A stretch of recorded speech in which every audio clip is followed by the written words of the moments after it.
Camaro 2017 metų, Kem 7, atsiprašau, 1000 mylių tik tai nuvažiavus, kaip 17 metų, 9 metai mašinai, tai labai nedaug nubėgus iš tikrųjų.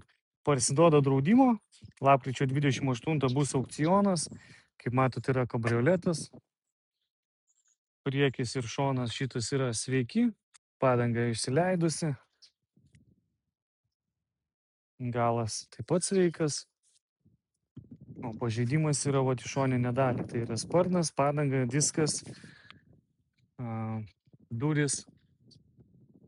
Bet viskas taip protingai, proto ribose, nėra daug. Bet nusipirkat žiemą, susitvarkot iki kitos vasaros ir sau važinėjat su kabrioletu Lietuvoje. Medžiaginis tvarkingas salonas, durys taip pat, viskas tvarkoja, nesugadintos. Vairiukas tvarkingas. Medžiaga, kaip matot, kabrioleto irgi sveika, nesubraižyta, nesuplėšyta. Jį kūrėsi ir važiuoja.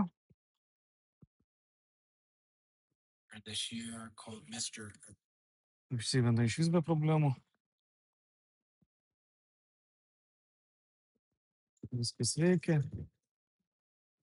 Varikliukas irgi dirba gražiai. Salonas žiauriai tvarkingas. Galas kas be ko. Niekas ten nesėdi praktiškai. Jo, čia tai viskas gerai. Tai va, 28 dieną aukcionas. Jei kam įdomu, Kamarikas